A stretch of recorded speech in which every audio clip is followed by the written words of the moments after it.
हरे कृष्णा बच्चों, good morning बच्चों। कल मैंने आपको आपका जो हिंदी रीडर पुस्तक है उसका जो पाठ 11 उड़ने वाला स्तनधारी जीव, इस पाठ को मैंने एक्सप्लेन किया था। ठीक है, इस पाठ को मैंने समझाया था। इसका एक वीडियो भी मैंने क्लास में डाला था। आज बच्चों हम इस पाठ के जो आपकी अभ्यास पुस्तिका है, अभ्यास पुस्तिका में पेज नंबर है आपका 36। ठीक है, 36 पेज नंबर 36 पर अभ्यास पुस्तिका में कुछ प्रश्न हैं। उस प्रश्नों को आज बच्चों मैं आपको इस वीडियो में समझा रही हूँ। ध्यान से सुनिए। सबसे पहले बच्चों है आपका अर्थ लिखो। ठीक है, तो यहाँ पर कुछ शब्द दे रखे हैं, इन शब्दों का अर्थ आपको लिखना है। तो ठीक है, मैंने लिखा है, मैं आपको समझा रही हूँ, ध्यान से सुनिए। सबसे पहला शब्द है खो। खो माने होता है गुफा। फिर कद, कद का मतलब आकार। प्रतिध्वनि, प्रतिध्वनि का अर्थ होता है गूंज या फिर टकराने से उत्पन्न आवाज। तो यहाँ पर दो अर्थ लिखे हैं, ठीक है, प्रतिध्वनि के। उसके बाद बच्चों हैं पोल खुलना। 4th नंबर पे जो है इसका अर्थ होता है भंडा फूटना या फिर कुछ छुपा हुआ दोष सबके सामने प्रकट होना। ठीक है, हमारी गलती पकड़े जाना, उसको क्या बोलते हैं? पोल खुलना। उसके बाद है हमारा, इस तरफ देखेंगे आप तो क्या है ये शब्द, देखो। इसके बाद है पराग। पराग का मतलब होता है फूल की धूल। उसके बाद है ध्वनि। ध्वनि का मतलब होता है आवाज। मांसाहारी। मांसाहारी का अर्थ होता है मांस खाने वाला। लोहा मानना, ये बच्चों एक मुहावरा है। आगे जब व्याकरण में पढ़ेंगे तो आपको पढ़ाए जाएंगे मुहावरे। मुहावरा होता है लोहा मानना। लोहा मानने का अर्थ होता है हार मानना, या फिर दूसरा अर्थ होता है प्रभुत्व स्वीकार करना। ठीक है, तो इस शब्द के दो अर्थ हैं। पहला होता है हार मानना या फिर प्रभुत्व स्वीकार करना। उसके बाद बच्चों ये देखो, दो वाक्य दे रखे हैं। ये आपका इस देखो, ये जो आपका क्वेश्चन है, पाठ के आधार पर इन वाक्यों को पूरा करो। ठीक है, तो पहला का नंबर पर देखो क्या लिखा है, चमगादड़ दिन में बाहर नहीं निकलता क्योंकि। इसके आगे जो पाठ में दे रखा है उससे हमें वाक्य पूरा करना है। तो क्या लिखा है वाक्य? वाक्य लिखा है चमगादड़ दिन में बाहर नहीं निकलता क्योंकि सूरज की रोशनी में उसकी आँखें काम नहीं करती। ठीक है, सूरज की रोशनी में उसकी आँखें काम नहीं करती। उसके बाद है हमारा अगला वाक्य क्या है, मादा चमगादड़ पक्षी की तरह अंडे नहीं देती बल्कि चौपाए की तरह, आगे क्या लिखना है, बच्चा देती है। ठीक है, तो मैंने बताया था चमगादड़ अंडे नहीं देती और पक्षियों की तरह वो क्या देती है, बच्चा देती है। ठीक है, उसके बाद ये बच्चों ट्रू फॉल्स हैं, मतलब यहाँ कुछ वाक्य दे रखे हैं, उन वाक्यों को पढ़कर आपको ये बताना है कि वाक्य सही है अथवा गलत। तो पहला वाक्य क्या है? पहला वाक्य है चमगादड़ हमारा शत्रु नहीं मित्र है। ये सही वाक्य है। सबसे छोटे कद के चमगादड़ को चमगीदड़ी कहते हैं, यह भी सही है। कई चमगादड़ एक साथ नहीं रहती, ये गलत है। मैंने बताया था चमगादड़ समूह में रहते हैं, अकेले नहीं रहते, तो ये गलत वाक्य है। फिर है चमगादड़ पशु होने के कारण नहीं उड़ता, यह भी गलत वाक्य है। चमगादड़ पक्षी है और वो उड़ता है।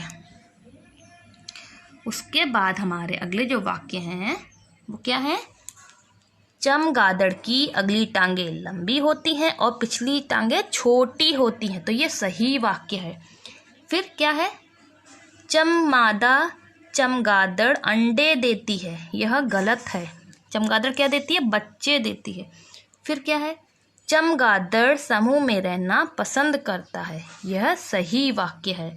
और लास्ट है आपका, चमगादड़ के दांत नहीं होते। चमगादड़ के बच्चों दांत होते हैं। ठीक है, मैंने क्या बताया? चमगादड़ के दांत होते हैं, बहुत पैने होते हैं। ठीक है, उसके बाद बच्चों देखो, ये कुछ क्वेश्चन आंसर्स हैं, इनके आंसर मैंने लिखा है, तो मैं आपको एक एक करके इनके आंसर समझा रही हूँ, ध्यान से देखिए। ठीक है, पहला क्वेश्चन क्या है? पहला क्वेश्चन है हमारा, पहला क्वेश्चन है, उड़ते हुए चमगादड़ की क्या विशेषताएं हैं? तो यहाँ कुछ विशेषताएं पूछी हैं, तो प्रश्न का उत्तर क्या होगा? चमगादड़ बहुत तेज उड़ता है। इस कला में कुशल से कुशल पक्षी भी उसका लोहा मानते हैं। उड़ते समय यह ऐसी हल्की आवाज़ करता है जिसे मनुष्य के कान नहीं सुन सकते, लेकिन आवाज़ की ये तरंगें प्रति सेकेंड 40-50 हजार से भी अधिक उत्पन्न हुआ करती हैं। तो यह इसका आंसर। फिर पढ़ती हूँ, चमगादड़ बहुत तेज उड़ता है। इस कला में कुशल से कुशल पक्षी भी उसका लोहा मानते हैं। उड़ते समय यह ऐसी हल्की आवाज़ करता है जिसे मनुष्य के कान नहीं सुन सकते, लेकिन आवाज़ की ये तरंगें प्रति सेकंड 40-50 हजार से भी अधिक उत्पन्न हुआ करती हैं।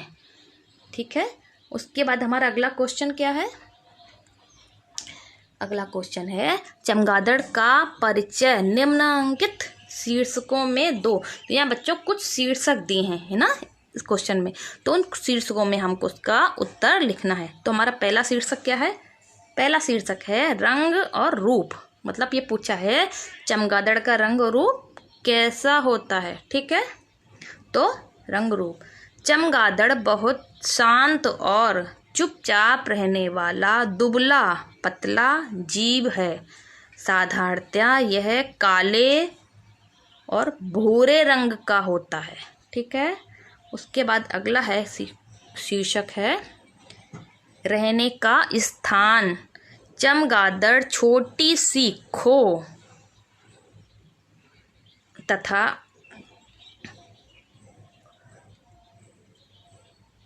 तंग और सक्रिय जगहों पर समूह में रहना पसंद करते हैं। ठीक है, इसको मैं दोबारा से बताती हूँ, ध्यान से सुनिए।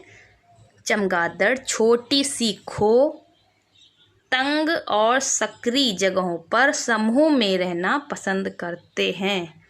उसके बाद हमारा अगला जो शीर्षक है वो शीर्षक क्या है? अगला शीर्षक है आहार। चमगादड़ का आहार क्या होता है? छोटे चमगादड़ प्रायः मांसाहारी होते हैं और बड़े फलाहारी या शाकाहारी होते हैं। छोटे चमगादड़ कीड़े मकोड़े, गिलहरी व छोटे छोटे चमगादड़ों तथा जीव जंतुओं का शिकार करते हैं, जबकि बड़े फल फूलों का मधु और पराग खाकर रहते हैं। ठीक है, फिर दोबारा बताती हूँ। छोटे चमगादड़ प्रायः मांसाहारी होते हैं और बड़े फलाहारी या शाकाहारी होते हैं।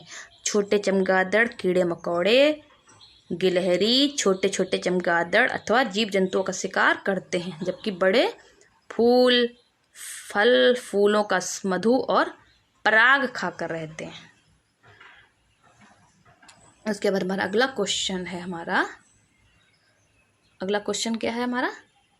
अगला क्वेश्चन है चमगादड़ रात के अंधेरे में ही बाहर क्यों निकलता है? इसका आंसर है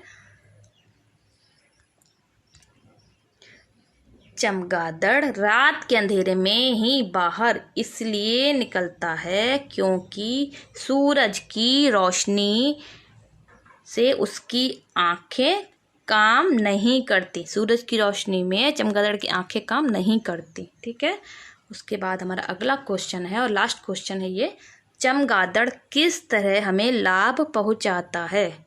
तो इसका आंसर होगा चमगादड़ खेती को नुकसान पहुंचाने वाले कीड़े मकोड़ों तथा जीवों को खाकर उनका सफाया करता है और हमारी खेती को खराब होने से बचाकर हमें लाभ पहुंचाता है। ठीक है, उसके बाद ये है, देखो बच्चों क्या है अगला जो हमारा क्वेश्चन है वो है, अगला क्वेश्चन क्या है हमारा, व्याकरण रचना। व्याकरण रचना में पहला जो हमारा क्वेश्चन है वो है, मुहावरों का वाक्यों में प्रयोग करो। मैंने आपको बताया, पहला है पोल खुलना, इसका होगा सभी के सामने रमेश की पोल खुल गई। दूसरा है लोहा मानना, महाराणा प्रताप का मुगलों ने लोहा माना। ठीक है, तो इस प्रकार आप अपने मर्जी से भी वाक्य में प्रयोग कर सकते हैं, मतलब ऐसा कोई वाक्य बनाओ जिसमें यह वाक्य जो शब्द है ये आ जाए। ठीक है, उसके बाद हमारा जो अगला है वो है, प्रत्येक पंक्ति में जिस संज्ञा का बहुवचन तरह दूसरों से भिन्न है उसे रेखांकित करो। तो यहाँ बच्चों कुछ बहुवचन लिखे हुए हैं, तो जो सबसे अलग लगे उसको हमको अंडरलाइन करना है। तो टांगें, पूछें, किताबें, पीठें, देखो सब में देखो बिंदी लगी हुई है। ठीक है, लेकिन कुर्ते इसमें बिंदी नहीं लगी, तो ये हमारा होगा आंसर। और दूसरा क्या है, बालाएं, साड़ियाँ, मछलियाँ, लड़कियाँ, तितलियाँ, सब में देखो या है, या पे चंद्र बिंदी, या पे, लेकिन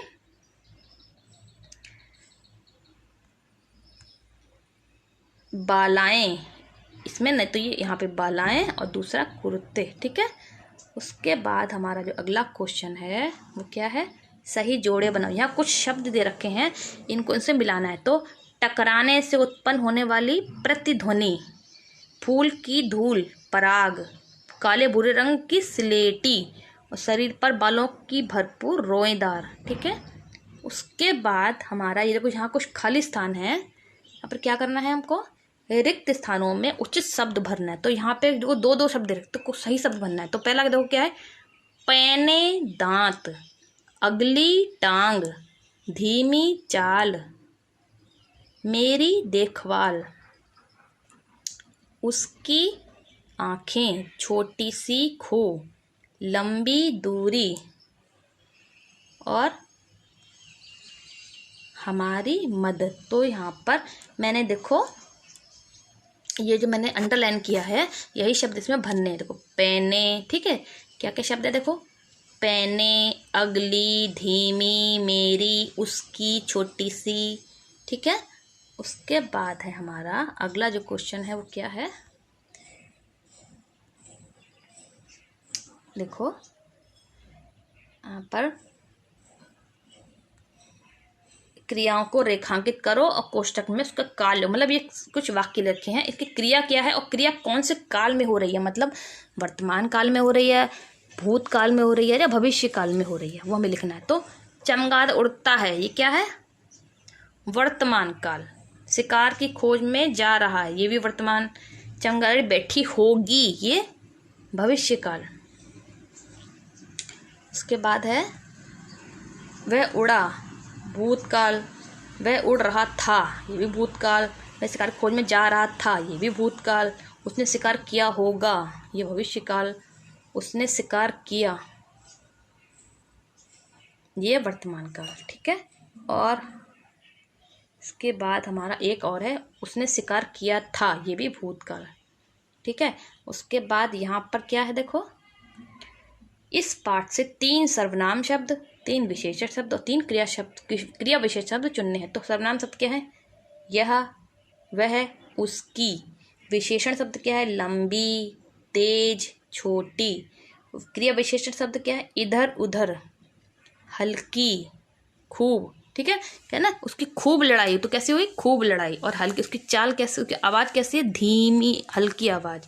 और वो इधर उधर उड़ता है। तो कैसे उड़ता है? इधर उधर। तो ये ठीक है, तो उसके इस प्रकार से मैंने इस बात को समझाया है।